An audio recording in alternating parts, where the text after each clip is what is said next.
The horizon glows with the first light of dawn. Lotus fields stretch endlessly, bathed in golden hues, as though the earth itself has become a canvas of divinity. The seeker stands in the midst of this radiance, the flute pressed close to his heart. He closes his eyes, and in the silence before the day fully awakens, he feels Krishna's presence, so near, so real, that his breath slows in reverence. The journey has been long. There were moments of blindness, fear, doubt, and despair. There were nights when he thought he was abandoned, left to stumble in darkness. But now, every tear, every step, every trembling breath finds its meaning. For the darkness was never absence, but preparation. The silence was not empty, but waiting. The seeking was not wasted, but necessary. All of it led him here, to this moment of becoming. He lifts the flute to his lips once more. A soft melody flows, not forced, not strained, simply breathed. The sound rises gently with the morning air, weaving into the rustle of lotus petals, the call of distant birds, the rhythm of the river. It is no longer about playing perfectly. It is about allowing the eternal song to flow unhindered. As he plays, he feels his own edges dissolving. The I he clung to, the fearful seeker, the blind wanderer, is fading. What remains is presence. What remains is love. What remains is music. And within that music, Krishna is everywhere. The flute's song rises toward the heavens, carrying prayers he cannot form with words. It touches places unseen, hearts unknown, stirring life where despair once dwelled. He senses this, not through vision, but through an inner knowing that surpasses sight. He understands now that Krishna's promise was true. Every note is a meeting, every melody is a reunion, every breath through the flute is Krishna flowing through him. The horizon brightens. The figure of Krishna, once so near, now shimmers like the last star at dawn, fading. Not in absence, but in transcendence. The seeker bows deeply, tears streaming down his face. "Thank you," he whispers, though words feel too small. The music answers for him, carrying gratitude beyond what the heart can hold. The divine does not vanish. He does not leave. He simply becomes everything. The warmth of the sunlight, the fragrance of the lotus, the very breath in the seeker's chest. The seeker smiles through his tears, for he knows now, Krishna is not somewhere else to be reached. Krishna is here always, within, around, everywhere. The song lingers as the world awakens. The seeker walks forward, flute in hand, heart unburdened, steps light as petals. He is no longer just a seeker. He is the song itself, and the song will never end. The seeker begins his walk at the edge of dusk. The world behind him is heavy with noise, but the path ahead is wrapped in silence. He does not know where his feet will carry him. He does not know what he seeks. Yet something inside him moves with a force greater than reason. It is not curiosity. It is not ambition. It is longing. A longing so deep it feels like an ache in his bones, a thirst in his very breath. The villagers watch him from afar. Some whisper that he has gone mad. Others say he has been cursed. But the seeker pays no attention to their voices, for another voice has begun to stir in his heart. A faint melody, as if carried on the wind, weaving itself between the trees, flowing like water over the rocks. At first, he thinks it is his imagination, a dream born from weariness. But the more he walks, the clearer it becomes. A flute, soft, tender, yet filled with a power that seems to command even the stars. The seeker closes his eyes, and in that darkness he sees light. It is not the harsh light of the sun, nor the pale light of the moon. It is golden, alive, breathing. He stumbles forward, blind yet guided, his hands reaching through the air as if trying to catch hold of the sound. Every step takes him deeper into a forest where shadows dance on the ground like memories. The trees are ancient, their roots tangled like the stories of countless lives. The seeker feels as if the forest itself is watching him, not with hostility, but with quiet recognition. As though every leaf knows his name, his body grows weary, but his soul grows sharper. The melody does not fade. Instead, it deepens, rising and falling like the tides of the ocean. At times, it seems far away. At times, so near he feels he could reach out and touch it. The seeker whispers, though no one is near to hear, "Who are you?" The words vanish into the air, yet the flute answers with a note so sweet it pierces his heart. Tears fill his eyes. He does not understand why he cries, only that something hidden within him has been touched. As night falls, he finds himself at the edge of a river. The water glows faintly, reflecting the stars above. He kneels, cupping the water in his hands. It feels cool, refreshing, alive. For a moment, he sees his own reflection, but it is blurred, shifting, dissolving into light. And then, faintly, within the ripples of the water, he sees a form, not fully revealed, but enough to stir awe. A figure draped in gentle blue, a flute resting against the lips, eyes deep as eternity. The seeker gasps, dropping the water from his hands. The vision fades, but the memory remains, blazing like fire in his chest. He presses his forehead to the earth, trembling. Something inside him knows this is not madness. This is not illusion. This is a call, a divine summons. The seeker remains at the riverbank for hours, listening, waiting. The night deepens, but the flute does not stop. Each note is like a thread pulling him closer, weaving him into a tapestry he cannot yet see. At dawn, when the first light touches the horizon, the seeker rises.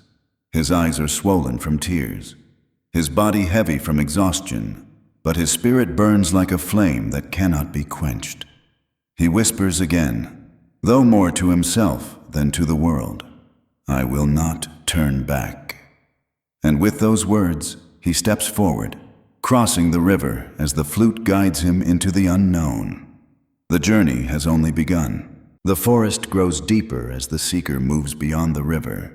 The air is heavy with the scent of lotus and wild jasmine. Each step feels both uncertain and inevitable. The ground beneath his feet is damp, scattered with fallen petals that glow faintly in the morning light. He wonders if the forest itself has been transformed by the music. It feels less like a place and more like a living presence, breathing with him, guiding him. The flute continues, a melody both near and far. It drifts through the trees like golden smoke, rising and curling, never settling. The seeker's heart beats in rhythm with it, as though the song has taken command of his very pulse. Sometimes he feels lifted, as if his body could float into the air. Other times, the music cuts into his soul like a blade, carving away pieces of him he no longer needs. He does not resist, for each note carries not only beauty, but truth. And truth, even when sharp, is a gift. The seeker remembers the life he left behind, the noise of the village, the endless disputes, the hunger for wealth, recognition, power. He remembers the laughter that always felt hollow, the prayers spoken with lips but not with hearts, and he knows, deep inside, that he could never return. Something within him has been set ablaze. The music has marked him. The world he once knew would never be enough again. His steps quicken as if his longing has gained wings. The forest opens into a vast lotus field, the flowers swaying like gentle waves in the wind. The sight takes his breath away. Thousands of blossoms stretch across the horizon, each one shimmering with dew that catches the sunlight like diamonds. The flute is stronger here. The air itself vibrates with it, as though every lotus is an instrument playing in harmony with the unseen flutist. The seeker walks among the blossoms, his hands brushing their soft petals. Somewhere in the distance, beyond the veil of gold and white, he sees a faint glow. It flickers, then strengthens, like a flame refusing to die. He moves closer. The glow becomes clearer, and with it, the outline of a figure. Blue skin like the twilight sky, garments flowing as though woven from clouds, eyes deep as the cosmos, and the flute resting gently against divine lips, pouring rivers of music into the world. The seeker freezes, his entire body trembling. He wants to fall, to bow, to dissolve into the earth, but his legs carry him forward, step by step, as if pulled by invisible threads of destiny. He cannot speak. His throat is dry, his breath caught between fear and wonder. Yet the figure before him does not command fear, only love. A love so vast it feels unbearable. Tears pour down his face as the seeker finally falls to his knees. The flute continues, each note now wrapping around him like a mother's embrace. It is not only sound, it is light, warmth, healing. The seeker feels wounds he did not know he carried begin to dissolve. The weight of years of confusion, loneliness, and despair melts like ice under the sun. For the first time, he feels whole. He presses his forehead to the ground, unable to lift his gaze. But then, the music pauses. The silence is soft, not empty, but full of presence. The seeker dares to look up. The figure, Krishna, lowers the flute, eyes filled with compassion that stretches beyond time itself. And though no words are spoken, the seeker hears within his heart a voice. "Child, why do you weep?" The seeker gasps, his voice breaking. "I do not know, my lord. Only that I have longed for this without knowing what I longed for." Krishna's smile is gentle, radiant. "The longing you feel is the echo of your own soul, calling you home." The words, though unspoken, flood the seeker's heart like a river overflowing its banks. He weeps again, not from pain, but from release. The flutist raises the instrument once more, and the melody resumes. But now it feels different. It no longer pulls him from afar. It surrounds him, fills him, moves within him, as though the music itself has taken root inside his being. The seeker closes his eyes, surrendering completely. The petals of the lotus field rise into the air, swirling like stars caught in a golden wind. He feels himself dissolving, not into nothingness, but into something greater, something infinite. The seeker realizes that this journey is not about finding a path outside of himself. It is about remembering the divine that has always been within. As the music swells, he understands. This is only the beginning, and he whispers through his tears, "Take me where you will." The lotus field glows brighter, and the world becomes music. The music lingers, even as silence falls again. It is no longer only sound. It has become breath, heartbeat, pulse. The seeker sits in stillness, lotus blossoms swaying gently around him, as if the entire field breathes with him. His tears have dried, yet the imprint of the melody remains upon his soul like an eternal flame. Across the river of blossoms, Krishna stands radiant, the flute resting at his side. The seeker dares to lift his gaze fully now, and when their eyes meet, the world disappears. No trees, no sky, no body even. Only presence, only love. The blindfold that has long covered his soul, woven from ignorance, doubt, and fear, begins to loosen. It is as though invisible threads are being unraveled by a divine hand. He had not known how heavy it was until now, how it pressed against his spirit and kept him from the light. The seeker trembles, not from fear, but from the vastness of what he is beginning to see. Krishna does not move closer, nor speak aloud, but his gaze is enough. From it pours rivers of remembrance. Visions bloom within the seeker's heart like hidden seeds, finally breaking soil. He sees himself as a child, sitting by the river, hearing distant flutes and crying without knowing why. He sees the countless faces of people he has known, all wearing masks of desire and sorrow. mirrors of his own wandering. And beyond all this, he glimpses something greater, a thread of light that has always connected him to the eternal, though he had walked blind. The seeker covers his face with his hands. He whispers brokenly, "How could I have forgotten? How could I have lived as though you were not there?" And the answer comes, not as words, but as song. Krishna lifts the flute once more. The melody is softer now, intimate, tender, like a mother singing to her child.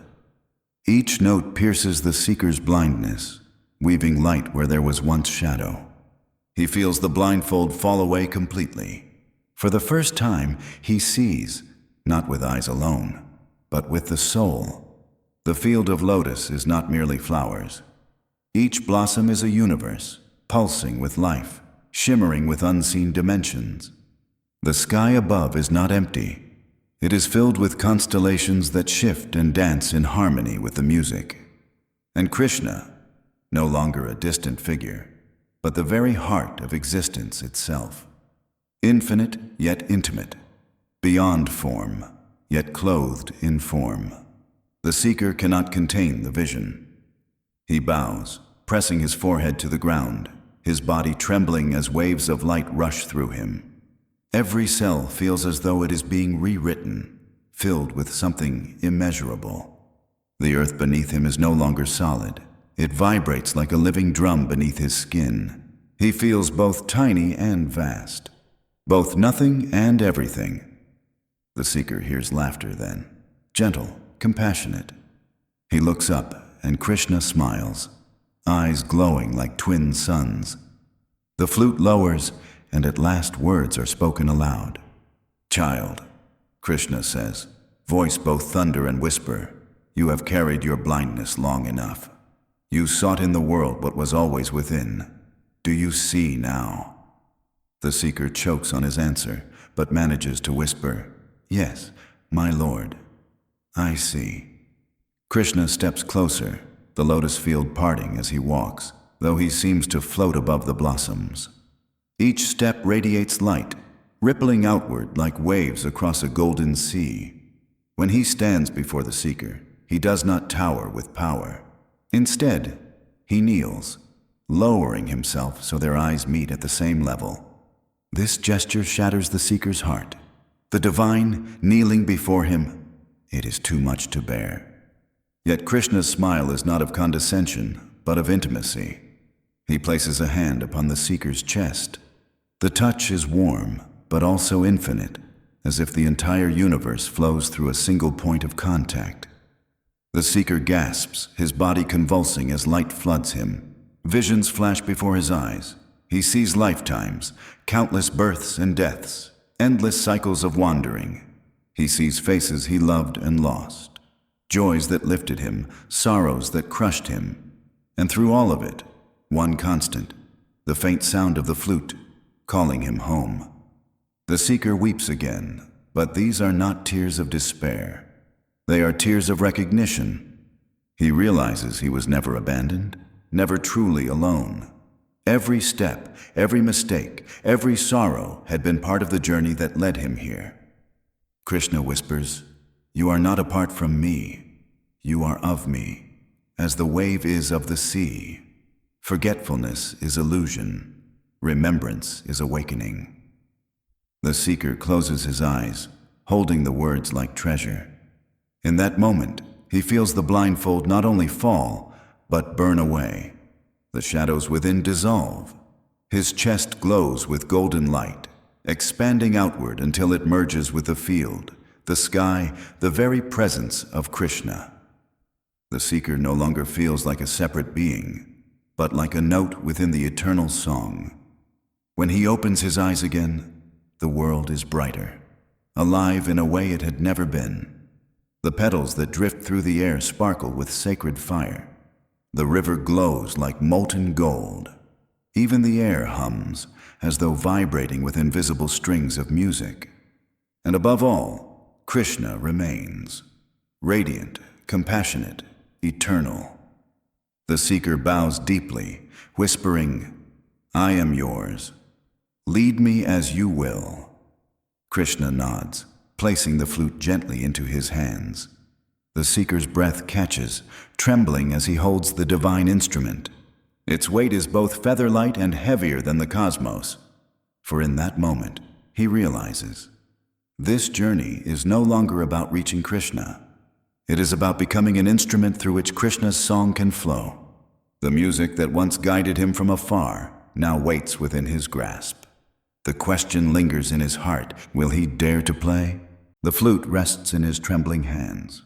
Smooth, simple, carved from ancient bamboo, yet it radiates a presence that cannot be contained in words. The seeker lifts it slowly, almost afraid to breathe. What if he is unworthy? What if his touch sullies this sacred instrument? But Krishna only smiles, eyes gleaming like dawn over eternal waters. Do not fear, he whispers, voice soft as the wind. The flute is empty. That is why my song flows through it. Become as empty, and you too shall sing. The words sink deep into the seeker's soul. Empty, hollow, not filled with self, but open to something greater. He closes his eyes and presses the flute to his chest. A warmth spreads through him, as if the instrument itself breathes. It is not dead wood. It is alive, pulsing faintly with the same rhythm as his heart. The seeker lifts it to his lips, but his breath falters. No sound comes, only a thin wisp of air, lost in silence. His hands shake. Shame rises within him. How could he ever create what Krishna creates? How could these clumsy fingers and this fragile breath awaken a song that touches eternity? The weight of his inadequacy presses heavy. Tears sting his eyes. I cannot, he whispers. I am not you. I am only a broken man. Krishna leans closer. Child, you were never asked to be me, only to allow me to flow through you. Stop trying. Begin listening. The song is already there. The seeker swallows, breath catching. He raises the flute again, this time not with desperation, but with surrender. His breath enters, not as force, but as offering. And suddenly, the air trembles. A note rings out, pure, soft, fragile, yet alive. The sound startles him, for it is not his own. It is as though the flute plays him, not the other way around. One note becomes another, flowing seamlessly, weaving into a melody that feels both ancient and newborn. The seeker's eyes fly open. The lotus field shimmers. Petals rise into the air, caught not by wind, but by sound itself. The river ripples with golden light, reflecting constellations unseen before. Even the air vibrates, alive with resonance. He lowers the flute, trembling. Was that me? He whispers. Krishna's smile deepens. That was us. The seeker bows his head, overcome. His chest swells with gratitude and disbelief. The song was not his own. It was Krishna flowing through him. And yet, it required his breath, his surrender, his hands holding the flute steady. Without him, the song could not be heard. Without Krishna, the song could not exist. Union, the mystery of all ages revealed in a single melody. Krishna gestures toward the horizon. Play again. The seeker obeys. The melody rises, stronger now, weaving patterns across the golden sky. Each note seems to ripple through existence itself, touching not only the field, but far beyond. He feels lives stirring, hearts in distant villages pausing, ears straining at a sound they cannot name. Wanderers stopping on dusty roads, tears filling their eyes. Children lifting their heads from play, laughter softening into awe. Even the weary, the broken, the forgotten, somewhere deep inside, they feel the echo of the music and remember. Remember love. Remember light. Remember home. The seeker lowers the flute once more, stunned. My song reaches them? He whispers. Krishna nods. Because it is not your song, it is mine. You are the bridge. The seeker's knees buckle. The responsibility feels immense, yet it is not heavy. It is not burden, but blessing. He feels his breath steady, his spirit calm. The blindfold of ignorance is gone. In its place is a clarity as vast as the sky. The seeker bows deeply, pressing the flute against his forehead. I will carry this song, Lord. Wherever you send me, I will play. Krishna places a hand upon his shoulder. The warmth is like sunlight after endless winter. Go then, he says gently. The world thirsts. Let them drink. The seeker rises, strength flowing through him. The lotus blossoms seem to lean toward him now, as though bowing in recognition. He takes one last look at Krishna. The divine stands radiant, golden aura expanding like a sun that knows no dusk. For a moment, time stills. The seeker whispers, voice trembling, "Will I see you again?" Krishna's eyes soften, filled with infinite compassion. You will see me in every note, in every heart that awakens through the song. I am never apart. When you play, I am there. The seeker clutches the flute to his chest, tears falling freely once more. But now they are tears of joy. He turns toward the horizon, lotus petals swirling around his steps. With each stride, the music begins again. Faint at first, then stronger, until the air itself hums with living light. The seeker does not look back. He does not need to. For Krishna is no longer only before him. Krishna is within him. The song, once distant, now flows through his very breath. In the silence of the soul, there exists a music that has never faded. It is not the sound of the marketplace, nor the clamor of the world. It is not born from instruments of man, nor from the fleeting joys of life. It is the music of eternity, the flute song of Krishna. There are moments when life slows, even for a brief instant, and we catch a glimpse of a longing we cannot name, a hunger, a thirst, a vast emptiness. The world offers us many answers: wealth, recognition, pleasure, distraction. Yet none of them satisfy. The hunger remains. That hunger is the soul's memory of its origin, a memory of divine light, of sacred love, of an embrace beyond the grasp of time. Though the mind forgets, the soul remembers. And when the music of Krishna begins to whisper across the stillness, that memory awakens. It is like a bird remembering its wings, like a river remembering the ocean, like a child remembering the warmth of the mother's arms. This is not a journey of the feet. It is a journey of the heart. A return not to a place, but to a presence that has always been with us, waiting, patient, eternal. This story unfolds as the seeker wanders through the veils of illusion, through blindness and doubt, through longing and surrender. It is the story of being lost and the story of being found. It is the song of separation and the joy of reunion. And it begins, as all great journeys do, with a single step into the unknown.